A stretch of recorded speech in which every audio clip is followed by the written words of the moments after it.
Namaste and welcome to another segment of Itihasdhir with me, Aditi Joshi. Itihasdhir is a platform where we try reviving and restoring our dharma, and we do it through books and our Indic education. Today, I have with me a very special guest. I have Esther Dhanraj ma'am with me, and she has graciously accepted, the request to grace the segment. Welcome to Itihasdhir, ma'am. So, for those of you who are not aware, Esther ma'am has done a lot in trying to conserve the Sanatan ecosystem, and her journey started, and we'll talk more about it. Her journey started with being in Sanatan Dharma, then converting to Christianity, and then coming back to the fold of Sanatan Dharma. And ever since she's come back to the fold, she's not limited herself to just being an extant. She has made sure that her influence expands more. Her contributions to Sanatan not only extend to being a member of the Hindu University of America and making sure that we bring back the narrative to our side, to our ecosystem, so that we know how to defend our dharma. It also extends to her making sure that Christianity is not able to seep into the very roots of our cities, towns, in our culture. So welcome to Itihasdhir, ma'am. Thank you so much, Aditi. So I want to start with a very primitive question. You reverted to Sanatan Dharma a while back, but your name is still Esther. So a lot of people have this question that why is the name still Esther? So first of all, Om Shri Guru Bhyo Namaha, and thank you so much to Itihasdhir and this opportunity to talk to your viewers, and namaskar to all your viewers. So my name, Esther Dhanraj. First of all, I can just say it's my identity. It's been my identity for a very long time. My given name at birth was Kamakshi. So people that even converted me, the pastor that baptized me, called me Kamakshi even to the end of his life. I mean, he's no more now. So to everybody, before I officially made Esther my name, to everybody I know before that, it was Kamakshi. It is still Kamakshi. So Esther became my official name with my marriage. I got married, and that's when it became, but it was given to me at the time of baptism. The reason I still keep on go with that name is one, it's cumbersome. The paperwork to change your name is so difficult, especially it's there on your passport, it's there on your citizenship, it's there on your, now in India it's on Aadhaar card, it's on my OCI, it's there, right? So difficult to change that, and I do not want to go through that process. I don't want to spend my time on that. I have better things to do in life, so I don't want to spend that time on that. That's the material reason I would like to give. The other reason is when Esther is talking about Christianity, critiquing it and calling out its flaws, its absurdities, the bloody history and all that, it has effect.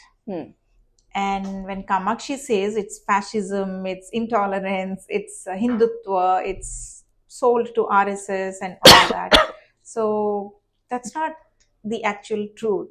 So I prefer to fight Christianity with Esther, with the name of Esther, and not as Kamakshi. So if that makes sense, then it is. But also anybody who has, a lot of Hindus also ask me this question on social media and even directly, that why don't you change your name? I would, to those Hindus, I would say they don't understand the bigger battle. They don't understand the Kurukshetra that we are in, and they just caught up in sentiments, emotional sentiments. It's the little intricacies which is like, okay, why don't, no, because again, as you rightly pointed out, if you're fighting as an ex-Christian, if your name is also like, if I hear the name, oh, you know what, Esther Dhanraj said that, I would said that about Christianity, I wouldn't counter it as much if, I'm hearing a statement for the first time, because I would know, like, name holds that value, if I may, And of course, as Kamakshi, if you will say the same things, then it will be like, okay, like who is she? Like, do we Yeah, know yeah. this person? Do we give counsel to what she's saying, rather than when you're speaking as Yeah, Esther? yeah, yeah. And it's also a conversation starter, right? You don't have to make much effort to even tell your experience. And of course, I have a lot to say about Christian conversions and Christianity itself.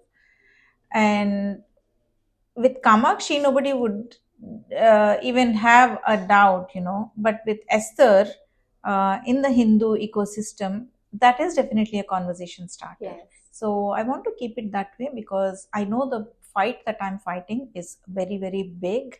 It is way beyond emotional sentiments of, oh, Kamakshi is such a good name. You should have that name. You're a Hindu. Why are you still going with Esther? I say, I mean, they can keep all those. You know, uninformed, misinformed sentiments to themselves.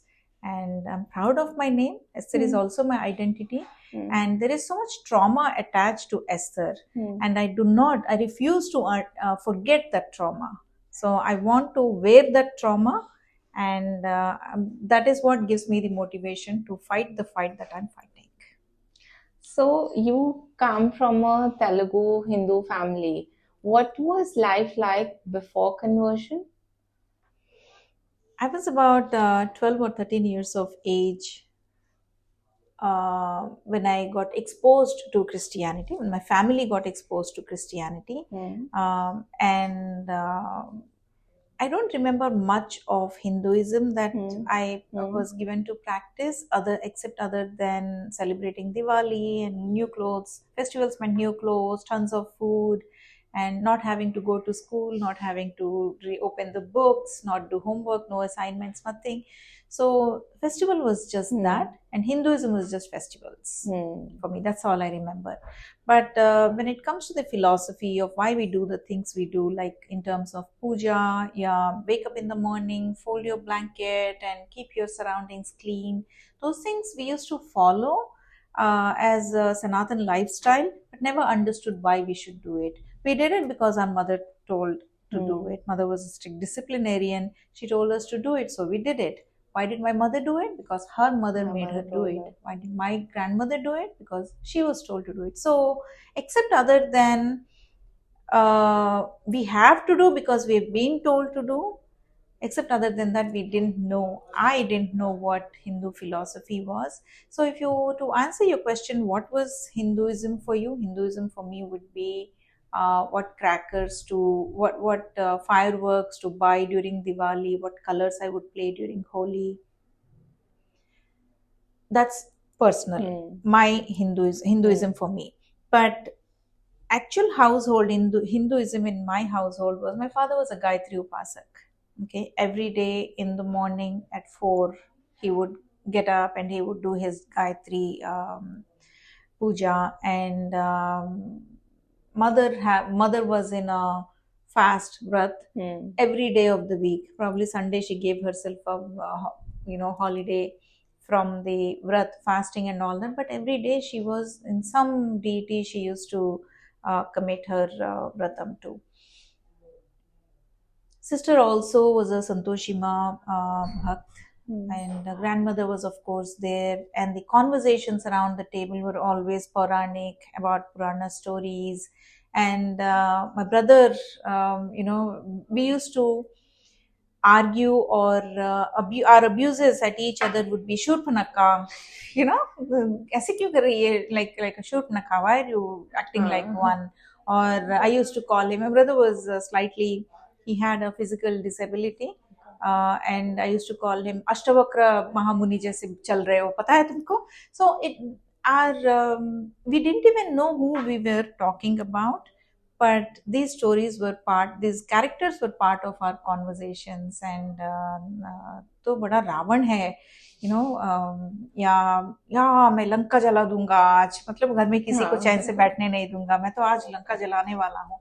So we used to talk like this. It was like this. So that was Hinduism for me basically, but no philosophy. We never knew what कर्म तो बहुत दूर की बात है, कर्म के बारे में बात करते थे, और जैसे बोलते थे त्रिशंकु स्वर्ग में है, त्रिशंक, ना ऊपर ना नीचे, somewhere in between, right? So caught in between. So it was very very Hindu household, yet far away from Hindu philosophy, So it like the was. actual Sanatan values. So, what was the weak link that triggered the entry of Christianity in your life? And what triggered you out of the Christian life also? So there are two questions, and there is a gap of about a quarter of a century in between those two. So, what made me personally go into Christianity, and what made my family go into Christianity? These are two different aspects. Okay. So, my parents were very liberal Hindus. They were equally liberal Christians. They were very bad Christians if you actually look at them, their entire life. So, as a Christian parent, they should have imposed the religion on us. When they got converted, they should have imposed it on all me and my four siblings. But they did not do that. So they left it to our choice when we would get converted, because of which each of my siblings and I, we converted at different times. Okay. And our motivation for getting baptized was also very different. Each of us have a story, Acha. So Because I assume that when the parents converted was when the whole family converted. Like that is what one would assume. Right? Yeah, that's not how it happened. So my parents got converted together. They have a baptism date different from a baptism date of mine, my brothers, and my sister. So, what made me convert? I cannot say it's a one particular trigger point, but it was the transition from Hinduism to Christianity was a pretty. It was a long journey. So when you become a Christian, or when you don't become a Christian. I want to take that back. You don't become a Christian. You're made to become a Christian. So you are, like I said in my book, like Jesus never arrives in anybody's life. He's put by a person called evangelist or a pastor or a soul vulture, like I would call them. So he is put in your life. So when I got exposed to Christianity, I started understanding. The pastors used to come, they used to conduct prayer meetings and all that. So slowly the transition happened very, very slowly of our family. And when I started going to church, it was a very impressionable age, right? And my parents were going through a very rough patch in their life. My father was in job transitions, in between jobs, and my mother had a health issue. But it was a upper middle class family, socially advantaged. We were not socially disadvantaged community. Very well educated. My father was very learned, and like I said, books. We used to fight for the books, for novels at home. I mean, books and conversations around books used to flow freely around the dining table, and my mother was also very progressive. My parents were very progressive. In spite of that, we ended up here, right? My family ended up here. So there was not one trigger point, and there was a lot of brainwashing. It was not like, but the Bible makes so much sense. The Bible is a fantastic philosophical scripture. Let me just abandon my Hindu faith and just embrace Christian. It's never like that. And I bet you 10 out of 10 conversions that happen in India are all induced. They all happen not because Bible is a superior scripture. They all happen because a bait is laid in front of you. Like if you get converted, this is the benefit you get. The benefit could be anywhere from a health miracle in health. Man is the most vulnerable when he or she is going through a bad situation in life. And when somebody comes telling you that Look, it is such a simple thing. You just have to believe in this deity, and your troubles will be gone. So we are no different. It is the same motivation for us to get converted. Like my book, in my book, I have laid it down completely. Hmm. How each of my siblings, what was the reason, what was the exact point at which Of they their converted, convinced yes. themselves that okay, conversion could change the situation that they are in. Hmm. It's always the health. I would put it Hmm. as a health situation. Majorly, it is health because that's where we all become most vulnerable. Even for monetary causes, you can still manage. It's when the health is online that people feel it's okay. Like, I Yeah, mean, you can't even blame people for that per se. I feel because it's such a tricky situation. yeah, yeah, But majorly, yes, it is health related. Like for a lot of conversions that even happen in the smaller towns, most of the people that a family member is sick, you don't have funds, and you just need someone to yeah. change that for Correct, you, and correct. that's when Yeah. this account Yeah, works. I mean, my theory is when the world, let's not talk about the world. When India makes healthcare Hmm. completely free, Hmm. you'll not have conversions anymore. Hmm. When India makes education completely free, no more conversions. Yes. Make two meals, at least two square meals a day free, you won't have conversions. That's it. These are the three things: education, health, and And your rice meals, bag. yes. Mhm. So, what made you unbaptized, if I may use the title of your book Yeah, only? yeah. What was the journey like? So, 25 years of Christianity. So, after I was exposed to Christianity, from there, take 25 years, I evolved into a fanatical Christian. Hmm. If you have heard the denomination Pentecostal, have you Hmm. heard the Hmm. denomination? So, they are the evangelical Hmm. Christianity, Christian denomination that operates in India very much. So, I belong to that denomination, and I wanted to become a pastor. I wanted to become a preacher. And during this time, in the 25 years of my Christian life, at the very end of my Christian life, I got a opportunity to migrate to the United States with my husband and my child. And when I went there, even before I went Hmm. there, as I was preparing to go there, one desire I had, I wouldn't say just a desire, I was sure that I was going to go to a seminary. Hmm. Seminary is where Christian studies are taught.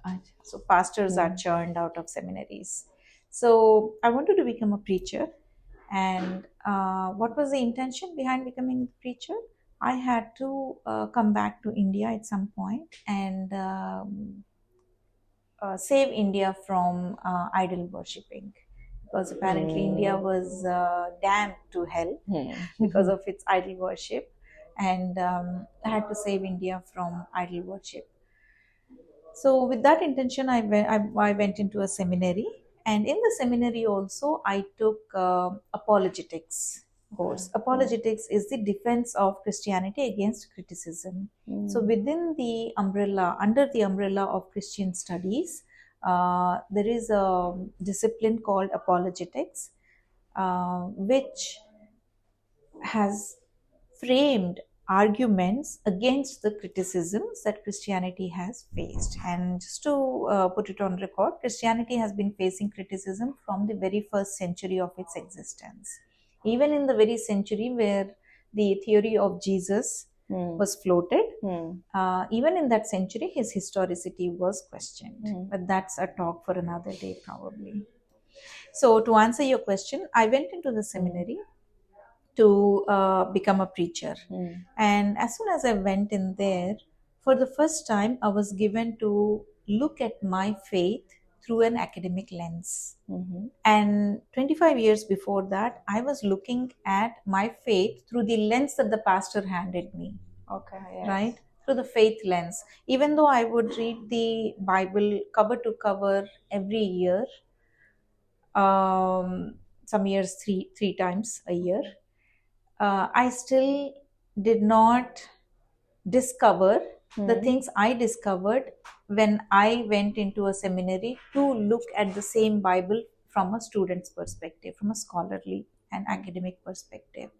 So, the very first semester of my seminary, the very first course that I took, the first theology textbook that I opened unraveled it for me. That became the beginning point of the unraveling of my journey. So, put it very shortly, my reasons for converting, abandoning Christianity or rejecting Christianity are very much academic. Okay. They're not emotional. It's not, by emotional, what I mean is, You didn't do it on a whim. not on a course, whim, yes. also not because I was angry at God or God did not fulfill a prayer of mine.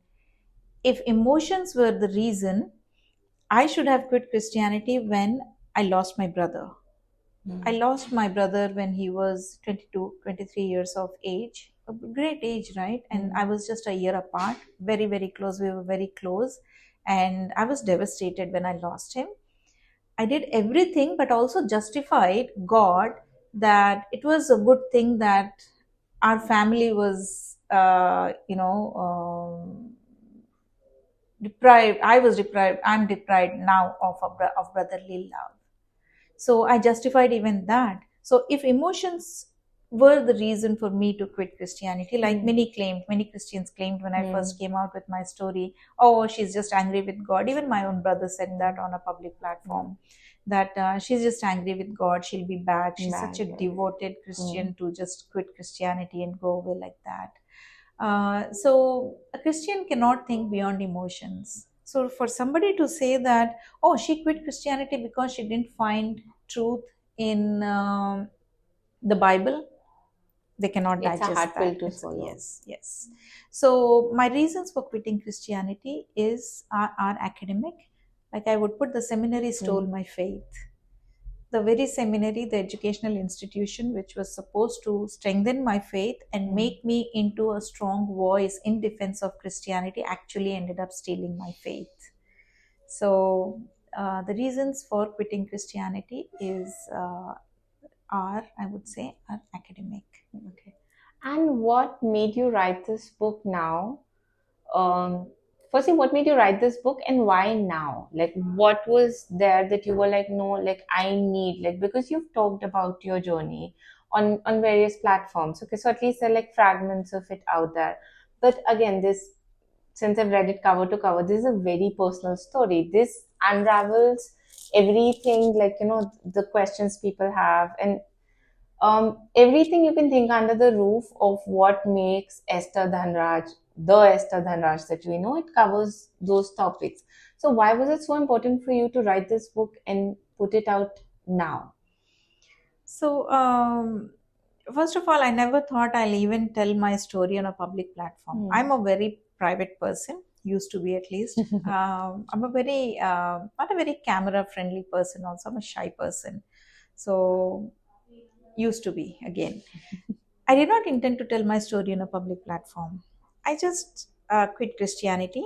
I had I had something to say about why I quit Christianity because I thought that was my responsibility. Because there were so many people around me that saw me what a fanatic Christian I was, what a devoted, according to them, it's devotion, devoted Christian I was. 52 Sundays, never missed a church, never missed church even one Sunday in the year, never missed reading the Bible even one day.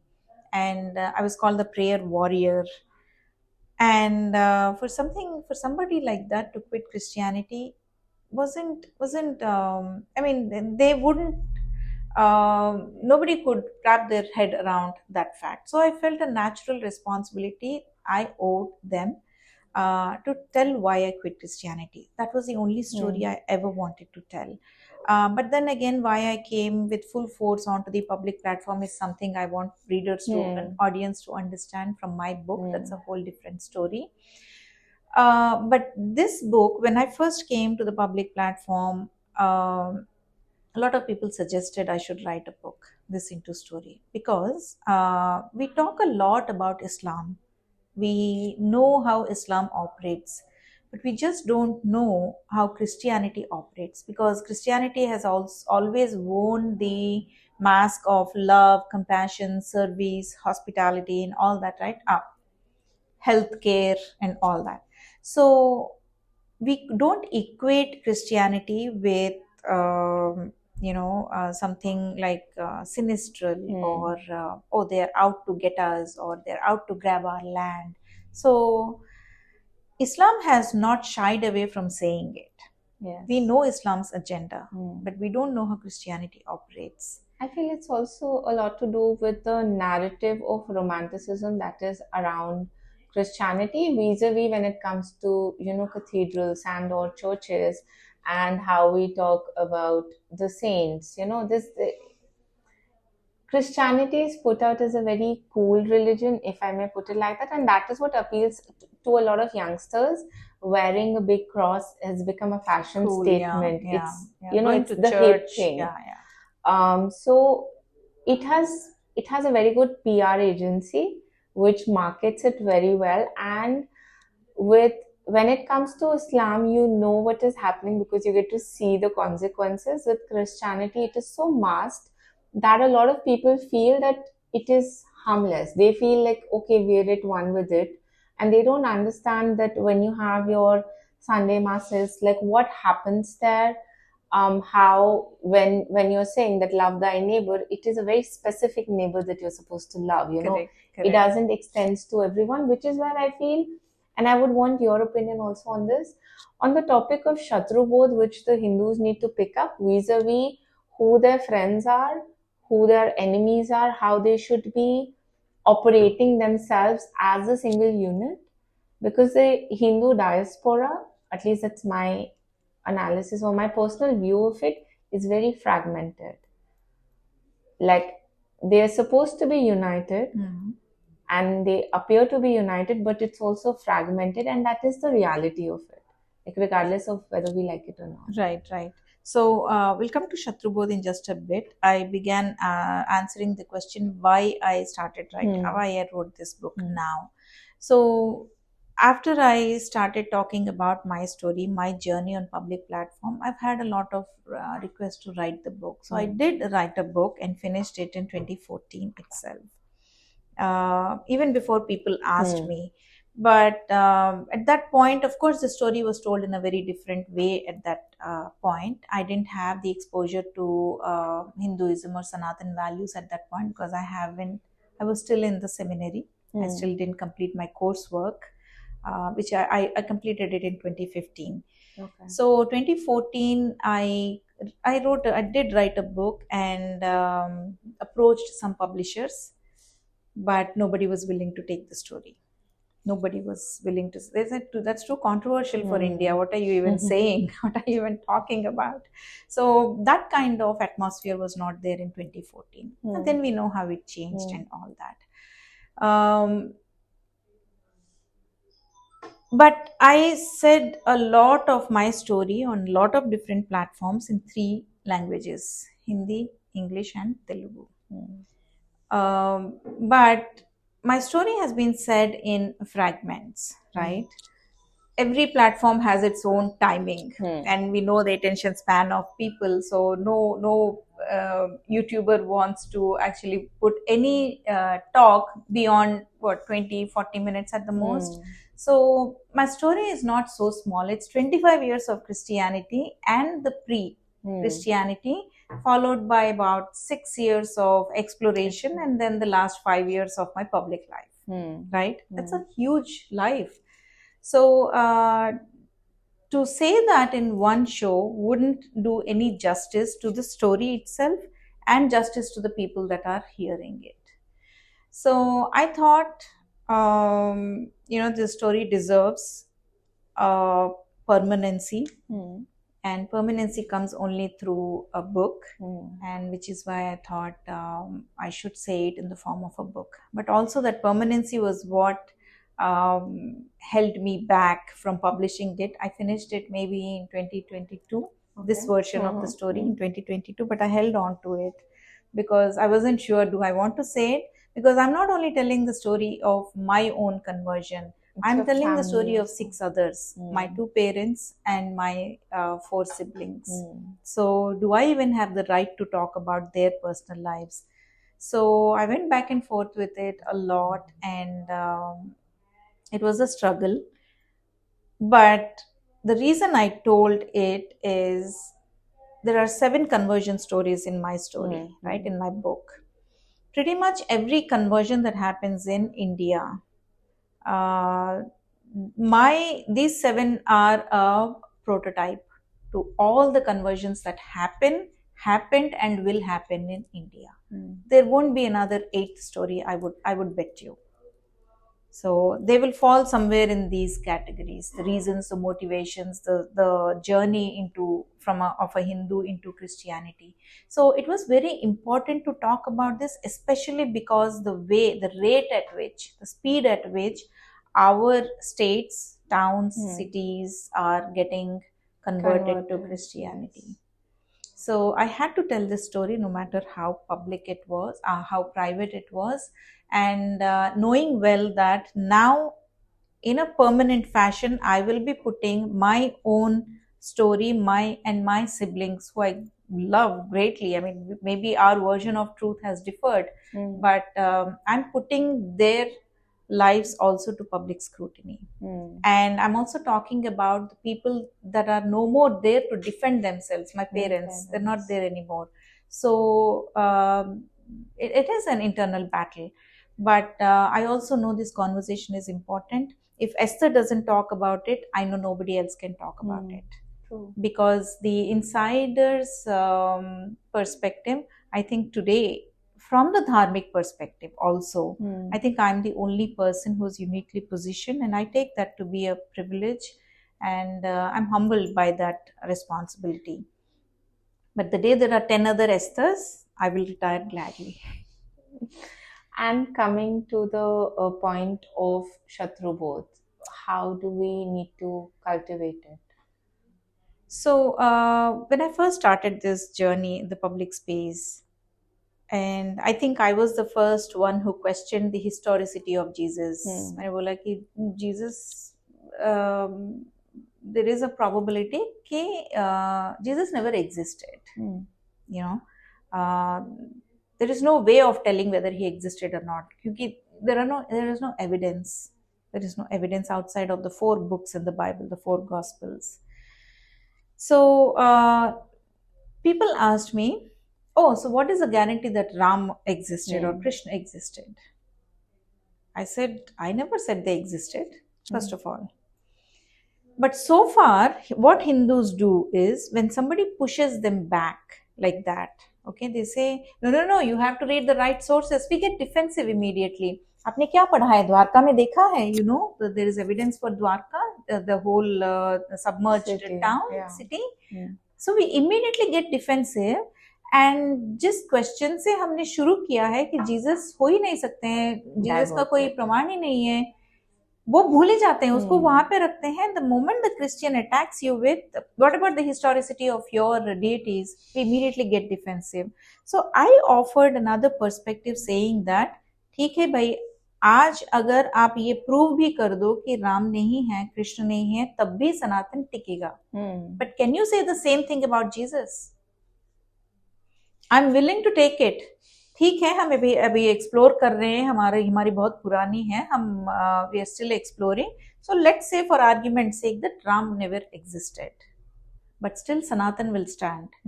Can you say, if I prove to you that Jesus never existed, can you say that Christianity will still stand? You cannot, right? So they do not have an argument. And to be able to so confidently say that, you need to know what the Shatru is all about, right? So I would say that every Hindu today that in their neighborhoods is fighting conversions or sees a loved one getting converted should read the Bible, should know about Christianity, at least the basics of Christianity. And that again brings the responsibility back to me. People that have been inside it have not spoken about it like they should. So I'm also, my next book would be definitely for Christianity for Hindu dummies. So that was my follow-up question, that it was the end, that what would be your next work be, and what all will we see you explore? Yeah, so I want to talk about how monotheism, whatever evil that we see today in the world, the highly polarized world that we live in. The reason is monotheism. Monotheism begins with Judaism in popular understanding, but I would say Judaism copied from Zoroastrianism. So I'm exploring the Judeo-Christian version of monotheism from which Islam also learned. Whatever Islam is doing today, Christianity has done it in the past. So I would say they were the gurus and these are the sishyas that have taken it to a whole different level. But they did it all. The Catholics, the Protestants, they did that all. So I want to touch upon how monotheism ruined the entire ethos, the fabric of this entire of mankind. And I want to talk about how, in the same book, I'm talking about how the only worldview that can save this world from falling apart than what it has already is our Sanatana values. I would say Indic philosophy. So my book next would be about I'm exploring monotheism and want to talk about how monotheism has ruined. Then I want to make Christianity a common conversation. In a way, I want people, lay Hindus, to talk about Christianity like I'm talking about it today. Yeah. Because as of now, I feel again the whole perspective of Christianity is it is viewed as a very harmless, being just existing around us. No one understands the depths to which, like how deep the claws are actually in the soil.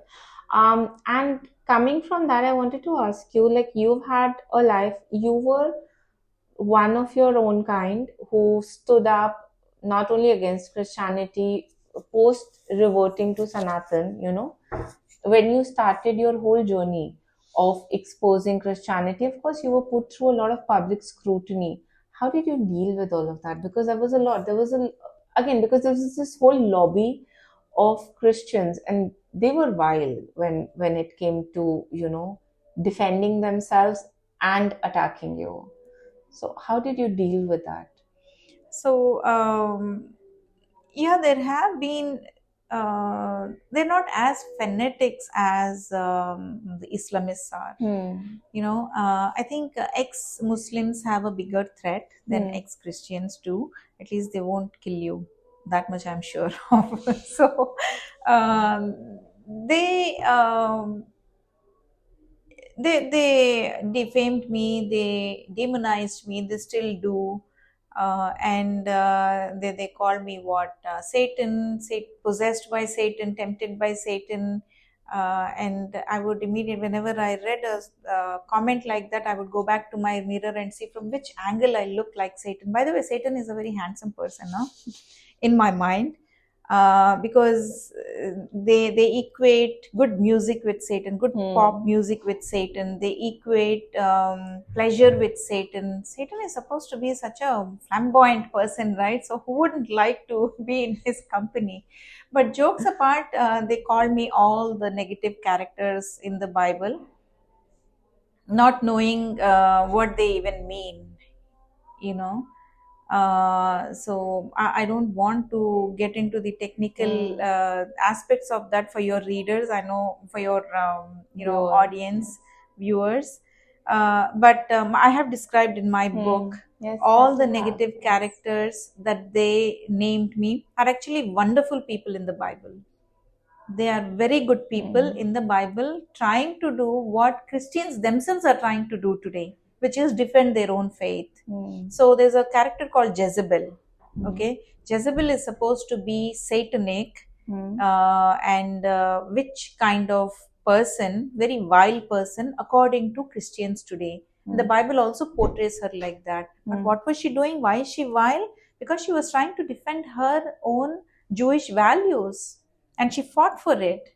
So when somebody calls me Jezebel today, I turn around and say, I'm proud to be called Jezebel. So similarly, Satan. To me, Satan is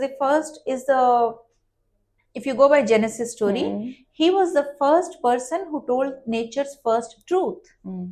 And in contrast, God is the first being who told nature's first lie. me with Jezebel and Hmm. Satan, I had from the beginning the Hmm. confidence to turn around and say, well, I mean, you want to check who those characters really are in history. I mean, your Bible has demonized them, vilified them, but actually in history, I mean, if Satan existed, that is, these are great people. I mean, wonderful people. So they did demonize me, they did vilify me, they hacked my accounts and all that. And I think that that gave me the thought that I'm doing something right. They're rattled by what I have Hmm. to say. And so then I think I didn't do anything. All I had to do was just ignore. Hmm. And I don't read comments. Hmm. I've had people who watch videos that were made in counter for me, and Hmm. then tell me that, oh, this is not worth even your don't dignify them with a response Response. and all that. So it has never even forget about shaking me up. It has never changed anything, an iota of a shred of my motivation to do what Hmm. I am doing. So, in fact, I have used that as metal Hmm. for my work going forward. So, speaking of your work, now what all do you have under your belt? Like, we know that you're a member of the Hindu University of America, but can you elaborate more on what your work is? Like, what all have you taken as your projects, if I may? So I worked a little bit on the grassroots, trying to understand what the scene of conversions and all that. I had stayed away from India for a good number of years, because of which I lost touch with what is going on the ground Hmm. when it comes to Christian conversions. So I spent about 5 years working on the ground, trying to understand the latest conversion scene. But I am also the director of advancement at Hindu University of America. And my motivation for joining the Hindu University is, first of all, it is an institution, academic institution for Hindu studies, dedicated to Hindu studies in the West. So today, if you look at the war that we are in, the Kurukshetra that we are fighting, it is a narrative war, war of narratives. And where are narratives formed? In academia, in Hmm. classrooms. And if we don't fight in academia, in the classrooms, we won't even, there's no chance of winning this war. And when we say Shatru Bodh, Hmm. okay, uh, where should you understand the Shatru? Where does the Shatru actually lie? There is no battlefield, there is no physical battlefield that we can get into and fight, right? So the battlefield is in academia, the battlefield is in the media, battlefield is in every journal article that comes out. So if we leave alone academia, we will be barking up the wrong tree. Hmm. So I am contributing to the raising of scholars, Hmm. because for far too long our story was told by somebody else, and we've let them tell it however they want. Hmm. Now is the time to reclaim that position of telling our story our way through our lens. So for that, we're raising Hindu scholars in the West, and this is like a Hindu seminary. Hmm. Okay. And I know the importance of academics, because religious academics, Hmm. because that's my background, Hmm. right? I come Hmm. from Christian academics, and I know how meticulous it is. I know the academic rigor that a Christian is subjected to before he even steps on to the pulpit to deliver his sermon. Where is that kind of rigor in Hinduism? We haven't, right? Yes, there are commentaries and all that, but who are those commentaries and pravachans for? After your retirement, people that retire and don't have anything else to do, then they pay attention to what Gita, what a certain sant has said about a certain verse in the Hmm. Gita and all that. Instead of that, I mean, to engage yourself academically with the shastras, with our texts, our traditions, our temples, our whole value system, I think that has no alternative to win this war. So that is what motivated me to go into Hindu University, and it is doing a fabulous job in the sense that we are on foreign soil. That is a whole different battle that we fight, and it is doing tremendous job in raising scholars that can then get into uh, telling our story. We are, as Hindus, we've always looked at STEM courses like engineering, medicine, and but we don't like to get into history. History करके पढ़ के क्या करेगा बेटा? कौन से career में जाएगा? जर्नलिस्ट बनेगा या हिस्टोरियन बनेगा, लेक्चरर बनेगा? So we've neglected humanities and liberal arts for a very long time, but somebody else is engaging themselves in that. And if you want to fight, win the narrative war, humanities and liberal arts are the way to go. True, true. That's actually a very profound thing to say because majorly we try instilling this thing that you need to have a scientific temper. So when it comes to religion per se, at least a lot of Hindus, they feel the need to obsessively justify the science in Sanatan, and sometimes um, there are lacunas which are there again because of the lack of the academic rigor, which is what I feel Hindu University is supplementing for, and we do need that. And thank you so much with that. We're coming to the end of this segment. Thank you so much for being so patient, for answering the questions, and thank you so much for all the wonderful work you're doing, especially with the Hindu University of America, and of course, ensuring that you are creating 10 more Esthers. They're somewhere in the making. They will be coming out soon. They will, yes. And this is a magnanimous project that you've taken up on your shoulders. And it is wonderful what you're doing for the Sanatana Dharma and for actually the civilization as a whole as well. So thank you Thank you so much that. for having me. And thank you so much to our viewers for watching this segment. Do like, share, and subscribe, and stay tuned for the next episode. Thank you. Namaste. Namaste.